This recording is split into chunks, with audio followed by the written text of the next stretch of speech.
Welcome to the Pulse of Power with me, Alex Dugard. I am very privileged to be joined today by Sir Vince Cable, former leader of the Liberal Democrats, former MP for Twickenham and former business secretary. Sir Vince, welcome. Thank you so much for joining me. Yes. So today is quite a monumentous day this year. We've been talking about the budget for several weeks and months now, and today we've finally seen it. And the big word that people have been using to describe it is a smorgasbord of a budget. And I was wondering, how would you sum it up in a word or phrase? Well, complicated, I think, is the simpler way of describing it. Lots of small tax-raising measures. And I think that's part of the problem. There's a lack of overall clarity, a lack of a vision about, what they're trying to do. It's perfectly reasonable to raise taxes given the state of the British economy, but in my view, it should have been done in a more straightforward way. They should have raised the basic rate of income tax. I know that was a manifesto commitment, very foolish, but sometimes you have to recognise reality when you're in government. And if you're going to have a go at property, which is fine, property should be taxed properly. It should be part of a kind of long-term reform programme involving, revaluation for council tax or proportionality in the tax rate instead of just slapping some small levy which raises a modest amount of money. So my main concern is the lack of clarity, the lack of simplicity, the lack of a sense of direction. Yeah, indeed. And, we spoke about how there's a smorgasbord. You mentioned property taxes. What would you say was the most significant measure from today's budget? Well, I think probably the most significant measure in the eyes of the public, and it does involve quite a lot of money, which is getting rid of the two-child cap on benefits, which I support, actually. A lot of people who have been very critical of it, but of course it applies to working families. With one parent in work, they're the people who make most use of universal credit. Of course, people out of work too, but a lot of in-work people. It is a big driver of child poverty, people often stunted very early in life. I think the government was quite right it was one of its political priorities, but it was a good thing to do. But I think the big theme that they were trying to get across was the need to have fiscal prudence in order to maintain the confidence of the money lenders, the markets, bond dealers, however you want to describe them. And that was the basic objective. If they lost the confidence of the markets so they couldn't borrow, then we're back in a very deep financial crisis. So that was the kind of overriding objective. But within that, I would say probably the cap on benefits removal, and the big tax raising measure is the freezing of the allowance on the income tax, which in my view is very retrograde. In the coalition government, the Lib Dems worked very hard to get the tax threshold up because that's a particular relevance and benefit to low earners. As it is, by not attacking the basic rate of tax and just freezing allowances, they've hit low-paid workers rather than high-paid workers, which is the exact opposite of the government's rhetoric and supposed beliefs. Yeah, and many people would describe that as a stealth tax, and the government hopes it will raise £10 billion. And it's been tried since 2022, first by the Conservatives, now extended by Rachel Reeves. Is this the government's favourite new tax rise? Is it easy to raise taxes in this way? Well, I think they think that probably people are just not smart enough to realise what's happening, whereas increasing the basic rate is very visible and obvious. But actually, I think it's a false economy. I think most people have puzzled out that if you freeze the rate, you get sucked into taxation sooner or later. Quite a lot of middle earners, senior nurses or police officers or teachers are getting sucked into the 40% band, and quite a lot of low-paid workers and pensioners also are now paying income tax when they didn't before. And people realise that. They're not completely stupid. Yeah, and it's interesting because for a long time, up until quite recently, we thought they were going to raise the basic rate of income tax as sort of a clean way to raise the revenue but that would break their manifesto commitment. Do you think that was a foolish commitment to make? It was extremely foolish. In fact, the whole government has really been paralysed in terms of tax policy because of that commitment they made before the election. I mean, other parties have done this. The Conservatives made repeated pledges to keep net immigration at a certain level. They hopelessly failed to do it and became rather discredited, and that's partly what's opened the way to the Reform Party. My own party made a rather foolish promise about tuition fees, which we had to abandon faced with the reality of government, and that did us quite a lot of harm. So, the political spin doctors, or whoever it is, draws up manifestos and manages the media in the way to election. I mean, they've got a lot to account for. Yeah, and interestingly, from about the 1970s to up to the 2010s, there were often as 10 to 20 measures in a budget. But since George Osborne's time in Downing Street, and ever since, the number of new measures in a budget have increased steadily to a point where we're getting almost 100 new measures in each budget. And do you think that those sort of very small incremental measures that basically tinker around the edges are quite catastrophic from an economic point of view? Well, they're not catastrophic, but it's a debilitating, because we already have one of the most complex tax systems in the world. I think India is the only country that has more pages of tax law. So it's already complicated. It's making it more complicated. And that's particularly difficult, for example, for small businesses who haven't a great deal of time to be working their way around all these complex procedures. A lot of the new measures are often to stop tax avoidance from previous complex measures. So it tends to build on itself. Government introduces new things, creating a new tax or a new regulation, and then that creates avoidance, and then new regulations are brought in to stem the avoidance. So it becomes a kind of cumulative process, and as a result, the whole economy becomes much less effective and much less efficient. Interesting. And I suppose the reason why those manifesto commitments were made, and indeed by parties before Rachel Reeves, is because many parties are terrified of the electorate saying, sort of having fright as when they see that, they're going to raise our taxes, we're not voting for them. And yes, well, that is the rationale, and and I need to be rather careful here not to sound sort of condescending, patronising, whatever. But a lot of surveys show that the public wants lower taxes, more spending, and lower government debt, which of course is 2 + 2 = 5. It doesn't add up.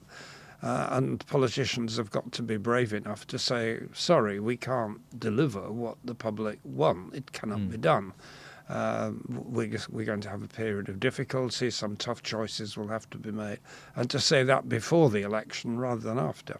yeah, so from that point of view, do you think our tax system is fundamentally dishonest? Yes, there is a fundamental dishonesty at the heart of it, because there is an aspiration to have, Scandinavian quality public services, but we don't have Scandinavian levels of tax to finance it, which if you look at the 5 Scandinavian countries, they have value-added tax at 25%, for example. So we're not willing to pay for the services that people expect. And instead of the politicians turning around to the public and saying, look, we've got to get real here, there's a constant tendency to, get votes by promising to deliver more than is deliverable.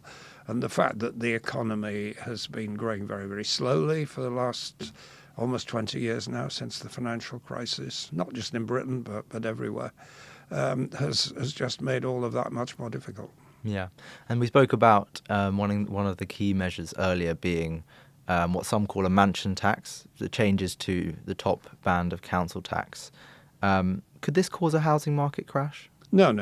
It's as I understand it, is a very limited measure, and I think I would claim to be the first person to advocate it. Actually, to have higher rates of council tax on properties. I'm not sure what today's limit is. It 1.5, 2 million? Yeah, so it's an annual payment of 2,500 if for properties over 2 million, and a payment of 7,500 for properties over 5 million. Yes, well, actually, if you're doing this properly, it should be graduated. It should be a proportion of the value of the property, not two artificially created slabs. That's very much a second best option. But no, the principle of having council tax related to the value of the property is a good one in principle, but you've got to go through the whole process of revaluation and annual corrections, which take place through. I mean, it can be done. Other countries do it. I mean, Denmark has a tax based on property values. The United States has a residential property taxation of that kind. But it involves setting up a system, not just some one arbitrary swipe at a particular group of people. Yeah, indeed. And because they haven't sort of revalued council tax in general and looked at all the bands, just the top band, do you think that this is much more a case of political theatre, sort of pondering to their backbenchers rather than sort of a proper economic well, argument? it is the right thing to do to have high value property paying more property tax than low value property. I mean, we were in an utterly absurd situation where vast mansions, bought by extremely rich people, professional champion Premier League footballers, quite apart from entrepreneurs, were actually paying less tax than people in small houses in cities. I mean, it was just made absolutely no sense. So this is a partial correction, and it was right to move in that direction. I would just like it to be the first step in a much more comprehensive system of reforming the taxation of property. And one thing I'd say that I fear as a result of this, I'd say particularly those who perhaps are on the 2 million threshold, who bought their house maybe 50 years ago for below $1 million, for hundreds of thousands of pounds, and are asset rich but cash poor. And as a result, this could be quite tough, particularly if they've stopped working and they don't really have a cash flow. Yes, I don't buy that argument, actually. Okay. If people are cash poor but asset rich, there's a very simple way of unlocking income from the capital, which is through equity release schemes. And the equity release schemes need to be properly regulated. But, there is a financial mechanism available for solving that problem. Yeah. And if people are thinking a bit more deeply, I mean, I'm in this position. I'm a single person occupying a family house. I ought to be downsizing in the interests of society as a whole. And hopefully, this tax might prompt more and more old fogies like me to think of moving into something smaller and freeing up a family house. So actually, that would be a socially progressive step. Yeah, indeed. But if the price of those houses actually falls, and we have a situation where there's negative equity, plus there's the obstacle of stamp duty when you paying stamp duty when you downsize, do you think that actually could gum up the housing market even more? Well, it's very difficult to get into negative equity if you're a pensioner, which is the group of people we're talking about. I mean, if you're a young person, ambitious, got a very big salary, and so you've taken out maximum mortgage to get a very big, luxurious house, well, it's conceivable you could be caught in a negative equity trap. But it's a hypothetical case you're talking about. It's not the real world problem. So I don't see this as having the damaging consequences you describe at all. But your point about stamp duty is very valid. Stamp duty is a very bad tax. It gums up the housing market. It is a discouragement to downsizing, exactly as you say. But we should tackle that separately by replacing the stamp duty by some other form of taxation. It would be a land value tax or a much more substantial tax based on the value of property. Yeah, and we spoke about pensioners there. One of the big measures today was reforming tax-free allowances on ISAs and savings and sort of the tax-free lump sum. Do you think that's a stealth raid? Well, it can be characterised as that. I mean, it is certainly true that higher rate taxpayers do benefit or benefit disproportionately from the tax reliefs on pension contributions. So it's tempting for any government to cut back on that. I think in the big picture, you don't want to do things that reduce the rate of national savings. What I think we should be focusing on, and I think the government does get some credit for having done this, is looking about how pension funds can contribute more to the growth of the economy. Because at the moment, they churn very rapidly. They're very short term. A lot of their investment takes place overseas. So if the government can reform the pension system and pension companies and pension funds in such a way that they're channeled into supporting risk-taking in the British economy. And if they do this systematically, then I would encourage that. Yeah, but I suppose saving can often be the right thing, putting money aside for a rainy day. And I'd say the last thing we'd want to do is discourage that. Do you think that this could? Well, I think the measures we're talking about apply to people with really quite large pension pots.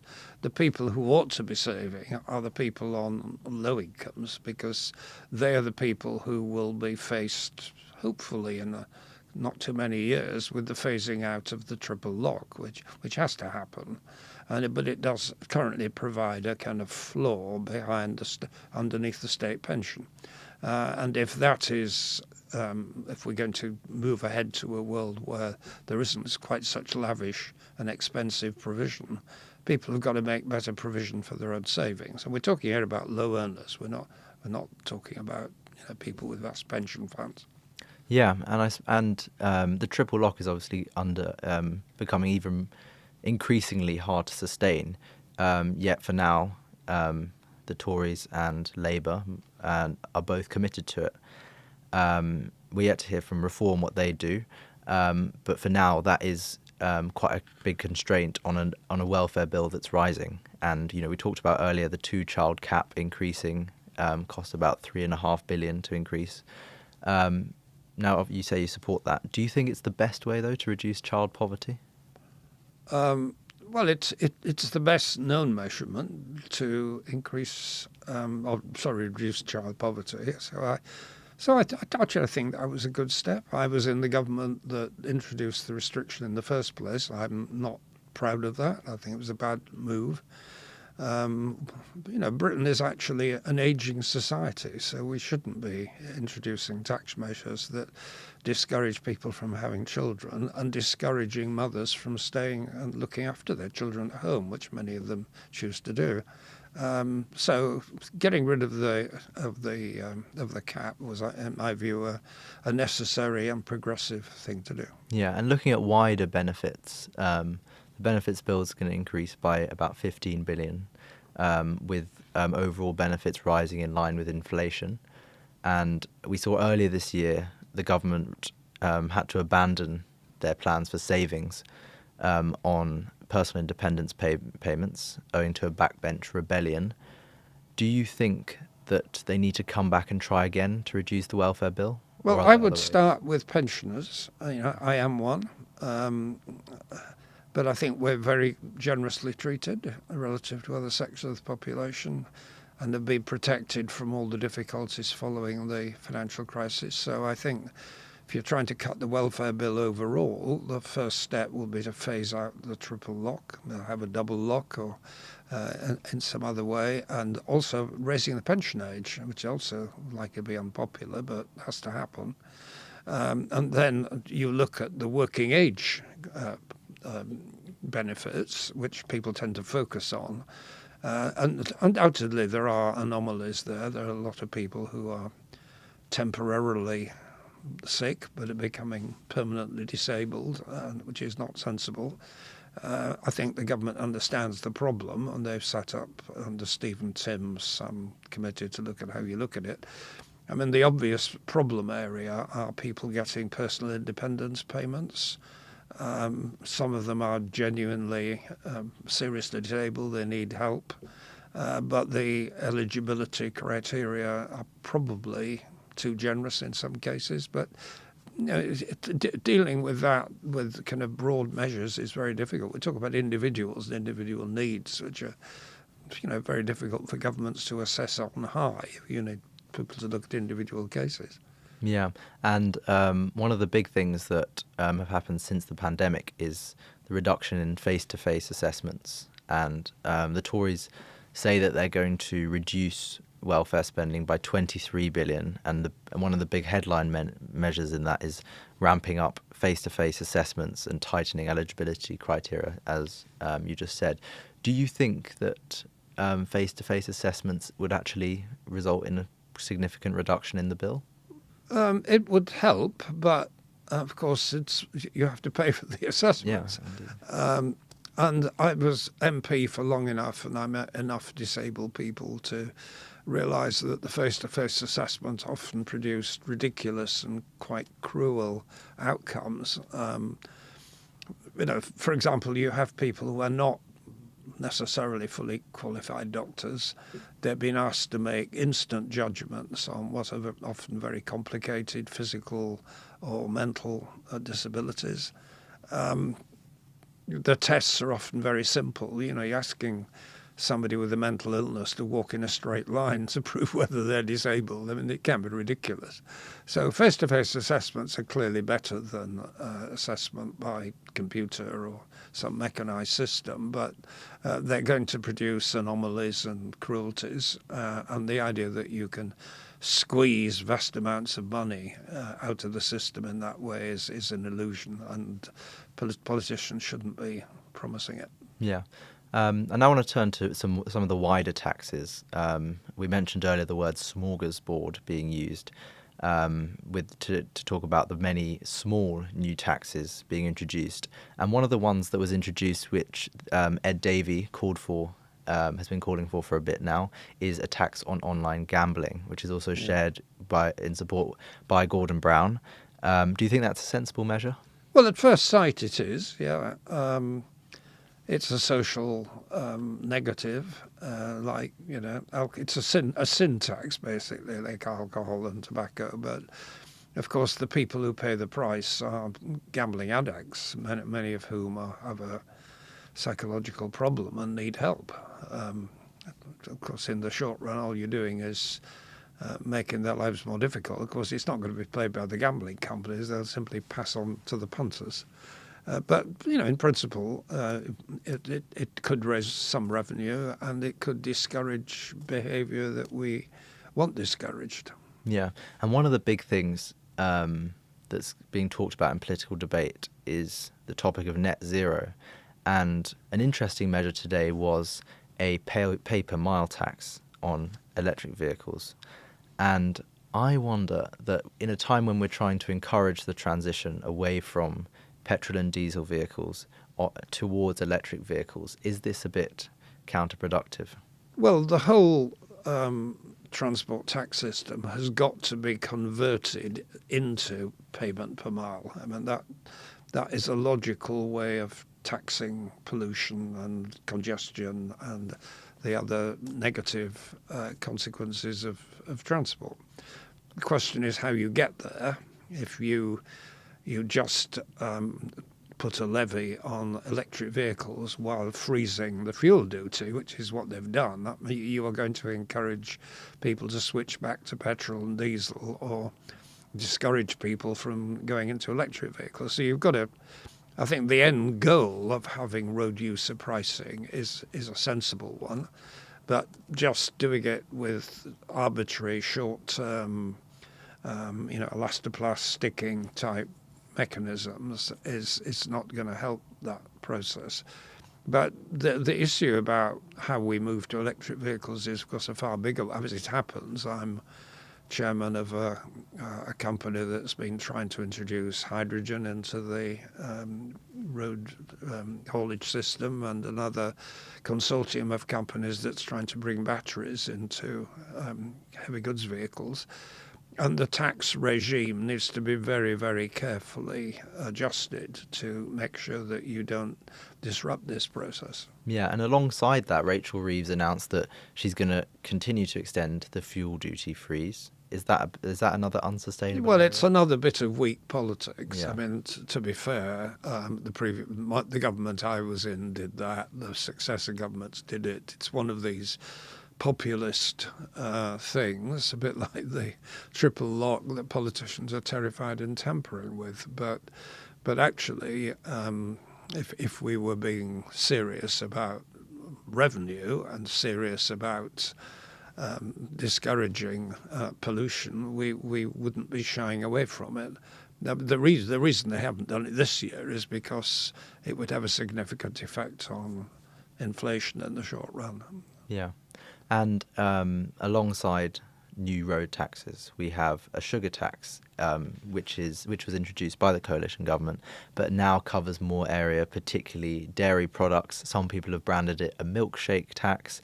But aside from the slogans, looking at the principle of a sugar tax, do you think that this is a good measure to widen it? Well, the principle of using taxes as a way of changing behaviour is a sensible one. I mean, nobody now quarrels with the idea of high levels of taxation on tobacco, cigarettes.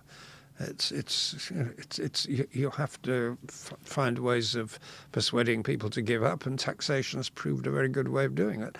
And to some extent, the same is true of alcohol. So if there is sound science pointing to the damaging effects of sugar in the diet, and there seems to be, then it seems perfectly sensible to use the taxation system to push people in the right direction, providing it's moderate and providing it doesn't have a significant effect on the cost of living and therefore on inflation and interest rates. Yeah, and one of the big arguments that the Conservatives have been making is that it's business that creates growth and not government.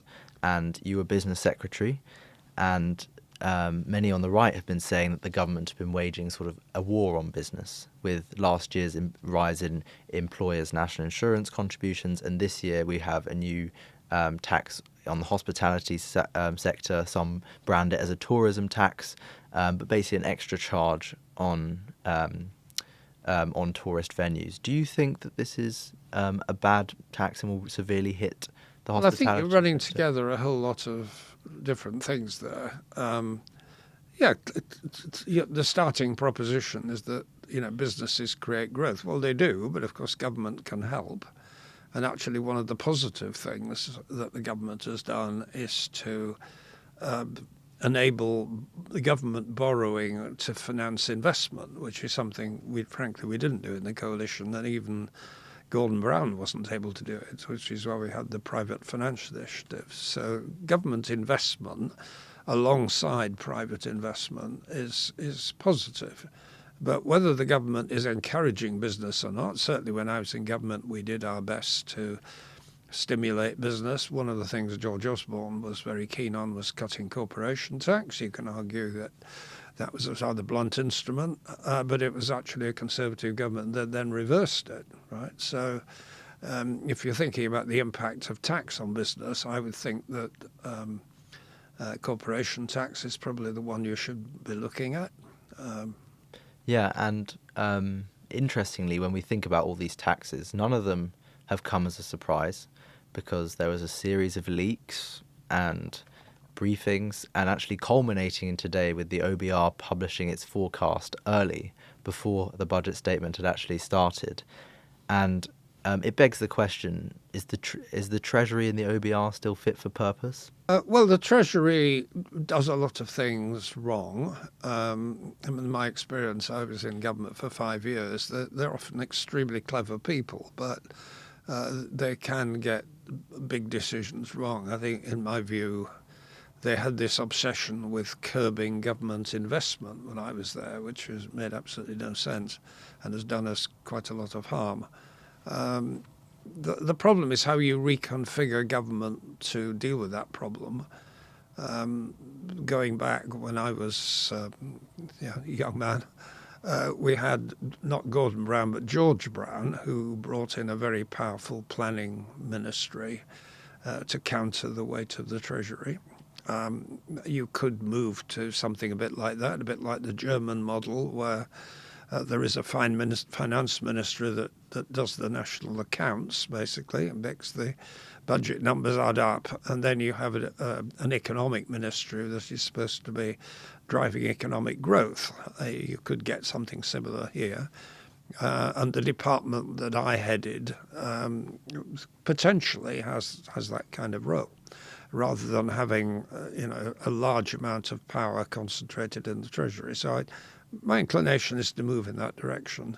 But your question started with the Office of Budget Responsibility. I think one of the key positive things which has come out of this recent round is the decision not to have a twice yearly assessment, because that just encourages short-term tinkering. Yeah, and this budget, like last year, are both quite heavy tax-raising budgets.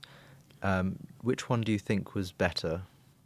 Well, I wouldn't think that's the right question. The problem was that because the first one wasn't brave enough or aggressive enough on taxation, we've had to have a second tax-raising budget. It would have been much better if Rachel Reeves had come to the country a year ago and said, look, we've got a horribly unbalanced budget. We've got serious problems with maintaining confidence in markets. You saw what happened with Liz Truss. So I'm afraid, my first budget is going to be a quite unpleasant tax-raising budget, and we're going to raise some of the basic taxes, value-added tax, income tax, whatever, and get the budget on the level, because they couldn't do that because they'd made these silly promises.